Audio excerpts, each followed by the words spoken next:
Cool. So I'm going to carry on talking and pretty much follow the same sort of theme that we've just been exploring. How can we take the findings that we know from the lab-based studies and apply them in the commercial context? But rather than looking at, shall we say, some of the nice, clean experimental designs you've explored so far, I'm going to look at slightly more, shall we say, some of the messy questions that companies ask. So to start off with, I just thought I'd say who I am. I'm Gareth Harvey. I'm a professor of consumer psychology at J in Geneva, and I'm a consumer psychologist. So I'm particularly interested in understanding how environmental cues impact behavior.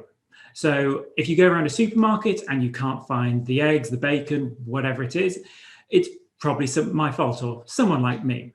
And so I do a lot of work commercially designing supermarket store layouts. So trying to design them in terms of where the products are, how wide the aisle should be, how tall the shelving should be, the music that's playing, all of those sort of factors, hopefully I've considered from a psychological perspective. So rather than doing academic research in terms of publishing papers, I work with companies and do commercial research. So as well as teaching at a university, I do that commercially, and I'm the scientific advisor for the UK's oldest independent design agency. And again, my role is to take principles of psychology and try and use it to make packaging more effective, or to put it basically, help companies make more money. And the way it should work is a company will approach me and normally they'll give me a brief. Now, unlike the questions that you heard before, like which color should we use for our packaging or for our logo, the questions I typically get are a lot more, let's say, blurry. So for example, it's a case of a company will come to me and say, we want people to spend more money in the aisles, or we want them to spend more time. Develop an intervention on how we can do that. Now, if you're interested in behavioral science, you'll be aware that over the last, 15 years, there's been a massive interest.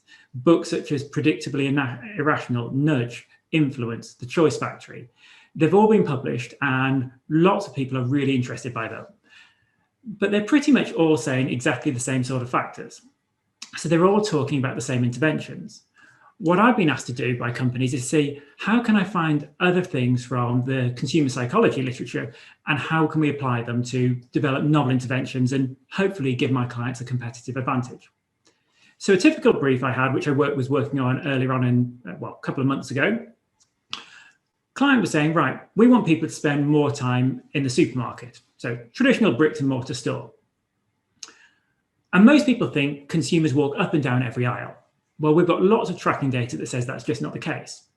Most people, the way they walk is, we use what's called a race course analogy. You walk around the outside, and then you basically just dive down the aisle, grab what you need, and go back to the safety of the race course, the outside, the perimeter. And what we typically find is that we're trying to find ways to encourage people to go down. Now, we know from environmental psychology, people like feeling in control. So if you've got an aisle and it's quite narrow, people are less likely to go down it. And if they do, they spend less time there. So it's all about trying to find ways to make it feel more spacious. So that's why supermarkets have really high ceilings. It's why the aisles are as wide as we can possibly make them. It's why the shelving in an ideal world should never be taller than you. You should always try to be able to see over it. But one of my clients said, well, we can't make those changes. We're kind of fixed. We need a set number of aisles. Is there anything else we could do? So we came up with this idea of, well, could we make the shelving sloping? So it's kind of sloping away from you. So at least it gives you the illusion that there's more space in the aisle. So we came up with this concept and we thought, well, that should work. Let's test it. Now, before we roll it out to test it in a supermarket, well, that's going to get very expensive. And if it doesn't work, we look foolish. Now, you may say, okay, if it doesn't work, you've learned something. You've learned that you have an unhappy client and you've possibly lost a lot of money. So we try and minimize the chances things don't work. And the way we start off with that is we test it out, first of all, in a lab-based study. So the first process was we create a fake shopping environment in a lab and we test it in there. It took us 4 or 5 iterations to work out how much the shelving needed to slope before it worked in the lab-based study. Once we were happy we kind of got the effect working in the lab-based study, we then rolled it out into a supermarket. And we were actually able to test it out in one supermarket in the northeast of England. So we totally redesigned that store with all of these shelvings. got it working, and we were able to see that people were spending approximately 15% more in the aisles when this sort of redesign was in place. 15% more in the aisles, and again, there was a corresponding increase in the amount of money that people were spending. So that was great, it worked. But it's only been shown to work in one store. So once we did that, it was then tested out, and it was actually rolled out across every supermarket of this one brand across Cape Town, South Africa, starting off in Cape Town. You'll be glad to know that the company who's paying for this research, they paid for me to travel from Geneva to the northeast of England to do the research or design it. They didn't pay for me to go to South Africa to run the study, but that's the way the research typically works. That's the way it should go. But the important thing to highlight here is, yes, we start off in the lab, but we have to actually replicate it in the real world. The lab has so many different problems or challenges that we need to cover. The lack of ecological validity is one. And far too often, psychologists or designers, if I'm working with them, they'll overlook some really basic things. So eye tracking is at the heart of a lot of product design. Far too many designers, they'll do a great eye tracking design. Look at breakfast cereal, a category I work with quite a lot. They'll do an eye tracking study and they'll be looking at something like that. Sorry, pointing on a green screen is quite hard. It works, they'll get some nice results, but the results will rarely generalize to the commercial setting. Well, why? Because in a lab, when we're shopping, we don't just see one product. You'll see, for a start, we'll see a wall of products. So a wall of Weetabix. Think about the impact of one Cadbury's Dairy Milk bar has.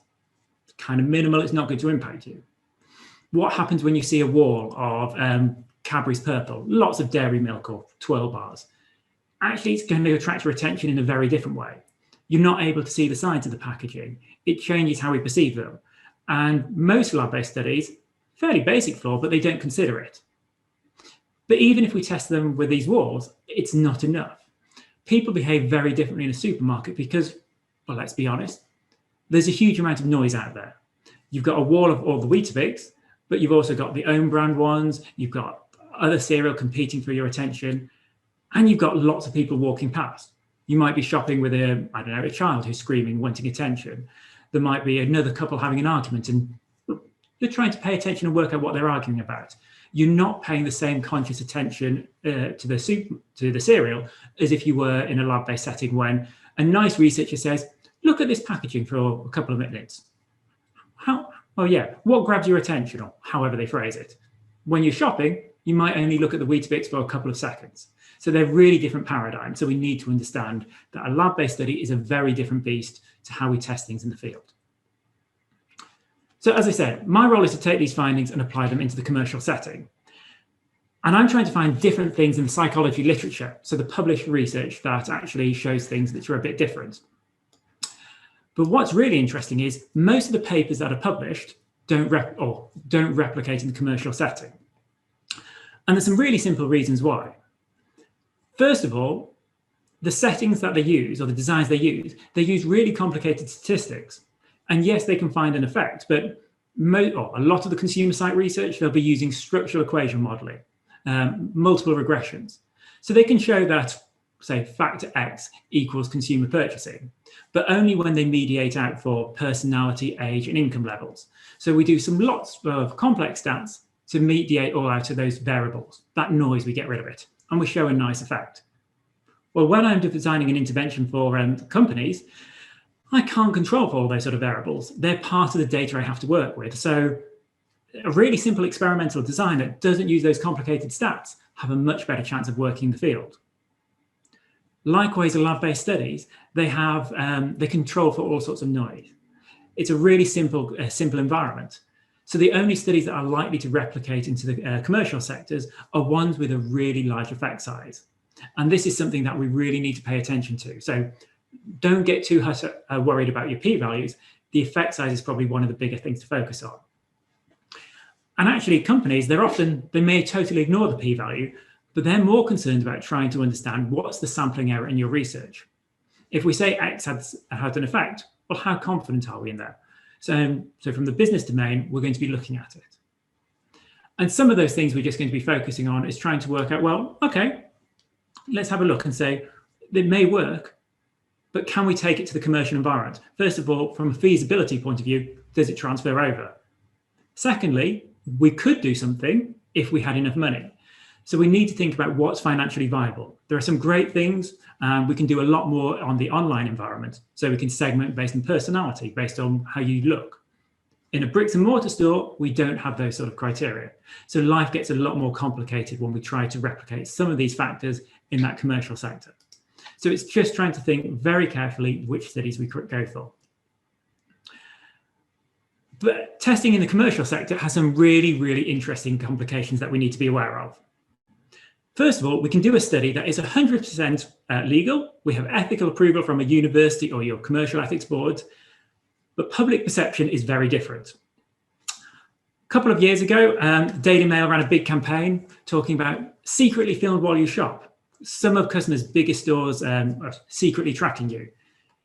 It was on the 6 o'clock news. It was on the 10 o'clock news. Research I was conducting, I was on page 3 of the Daily Mail labeled as Dr. Evil.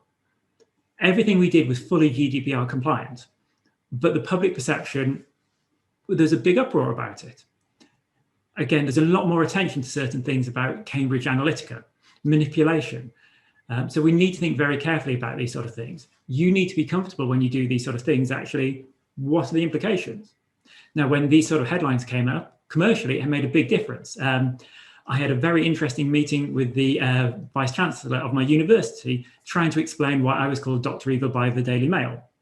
Probably one of my favorite headlines about me ever. But we need to be aware of them and think about the negative implication of doing these sort of research. Commercial research, again, the timeframes and what companies are expecting is totally different. So if I do research, a good example, I did an fMRI project a couple of years ago.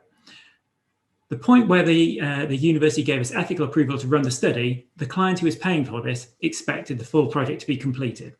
They were expecting the project to go from commissioning to delivery within about 4 weeks. They didn't care about paper, that was irrelevant. They wanted a one-page summary and they just wanted an oral presentation of the results. That's all they needed to make a decision. So it's trying to think about some of them. So there's slight differences there. The other thing is, when you're working with these companies, actually try to work out how you get access to the data can be tricky. You may be being paid by a large supermarket or a major brand. They want you to make sure you develop an intervention that will increase sales. But they won't give you the sales data to validate whether you're right or wrong. It's commercially sensitive. So there's some really big issues around those sort of things. So actually, how can you come up with a proxy to see what increases sales? How do you get access to certain data? It's challenging. And running field trials, noise is part of that response. These random events make life fun. So for example, once I was running a project collecting data in Liverpool. A whole day's filming in the store costing multiple tens of thousands of pounds, so well over 30,000. I'm not the biggest football fan. Liverpool were playing in the FA Cup. Consequently, for that day, we had hardly any people in store.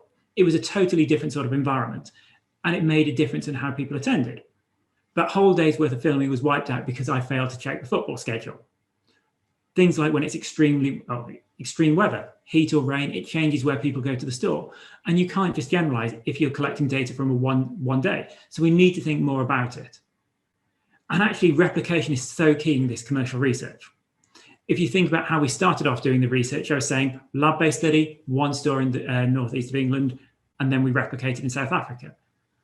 Well, if you're working for a brand, how many stores are you going to test in? Are you going to be testing across multiple formats? How many different geographic regions are you going to test in before you're confident in your results? Because we do get a large amount of variations. And it's trying to think, okay, what are we going to accept? How much variation can you accept? What are the cost implications and the timeframes to deliver? So there are some unique challenges. But for me, it's one of the most exciting things to do. But there are certain things that we really need to consider before you take, or if you are going to work commercially. You can get the great ideas, but the things are, you'll probably never get any papers with doing this sort of research. If a company is paying you to do this research, unless it's going to be part of their publicity stunt, you will have to sign a non-disclosure agreement. Why would they want you to publish a paper that their competitors could get that research and they could get it for the price of £30 to buy that one paper when that client has spent £20,000 on this one project? It's a bit of a difference. So it does change how you do research. There's also some really interesting implications over your legal responsibilities when you do commercial work. And it's something as psychologists, we tend not to think about. What did you actually promise the client? Now, you may say, I've got this great idea. It'll be able to increase sales by X%. Now, your contract that you actually sign may not say that. It's just a research proposal. But anything that you say about in your marketing material, any phone calls, emails about it, they actually can be part of the contract. And legally, you can get into some dodgy grounds if you're not careful. So if you're a behavioral science and you're working commercially, it's a really important idea to actually start to understand what are your legal responsibilities. Things are going to go wrong, and it's something to be aware of. So it's a case of trying to work out, well, what happens if something goes wrong? Are you liable? Is it a case of the university is going to be liable? Or is it your company? And if it's your company, is there a difference between you and your company? Are you the same legal entity? And it's really important to start working out what are those differences, because yeah, it has some fairly serious implications for you. And the final one to start bearing in mind is, I do commercial research because it's great fun. I also quite like getting paid for it. And actually trying to work out how you pay for or get paid for commercial work, it's a really different sort of ball game. What do you want to get paid for? Is it just based on hours worked? Probably not. Is it we're more likely to be focusing on how much value added do you get to the project? My preferred way of actually trying to get paid is by results. So for example, if I can increase sales by 1% or 2%, whatever, I will get a cut out of that. Now, generally speaking, lawyers and accountants really don't like that, because if we roll it out globally, that can be an awful lot of money very quickly. So normally some accountant steps in and just pays me a flat fee. But it's a great model to start looking at. The challenge is, if you're using it though, is how can you make sure that you actually trust them? So for example, how do you know that if you've actually been able to increase sales by a certain percentage? So it's a case of, can you get access to that data? Because companies aren't willing to share that data with you most of the time. So it's one of those sort of things to think about. But if you want to take your research, because we've got some great insights in psychology, think about how we can take them out. So that's everything I was just going to quickly mention. If you've got any questions, feel free to email me them personally. My details are somewhere there. And thank you. Hope you found it vaguely interesting. Oh, absolutely incredibly interesting. Thank you ever so much, Gareth. For everyone in the chat, can you let us know if you found that interesting? Write interesting in the chat. Tell us how you feel about it. If you have questions, put them into the question answer section. Gareth is going to be able to answer these, while we're here, basically. I think one question that would be really useful for a lot of people here. Would you be able to say something about how, I think a lot of our audience are psychologists, how would they get into the field of consumer psychology? How do they start getting into these kind of jobs? So I started off actually as part of my PhD. So it was a case of, I approached an advertising agency. I was sort of interested with working with them. And they actually ended up inviting me to a meeting with Robert Cialdini, which was a heck of a great start as a PhD student. And then they introduced me to companies. The problem is there's so many questions companies have, but they don't think of them as psychology-based questions.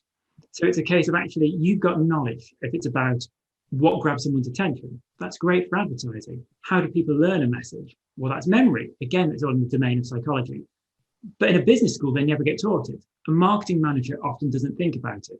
So there's nothing wrong with actually going out and selling yourself or approaching companies to start doing that. The key is actually thinking about, how can you take what you know and speak in language that's relevant? Because they're not going to want to pay for it. You're going to have to be able to speak in the language that's relevant and possibly condense it and make it into a format that they're willing to understand. I think that's great. I think, Pascal, if we can get your slides up, and just one final question for, is there a book or a text or a website you could recommend for people who are interested in learning how to do that? I think probably one of the best places to start off is Richard Shotton's book, The Choice Factory. So it just goes through some of the 24 basic behavioral biases that we use as a starting point. But they're the ones that most people know. Once you know those, what really differentiates you is actually understanding the other things. So that's where we start looking at things such as the Journal of Consumer Psychology, and actually just being aware of what's being published all the time, because there are some really cool things that are happening each year, but they just don't make it into the popular science press.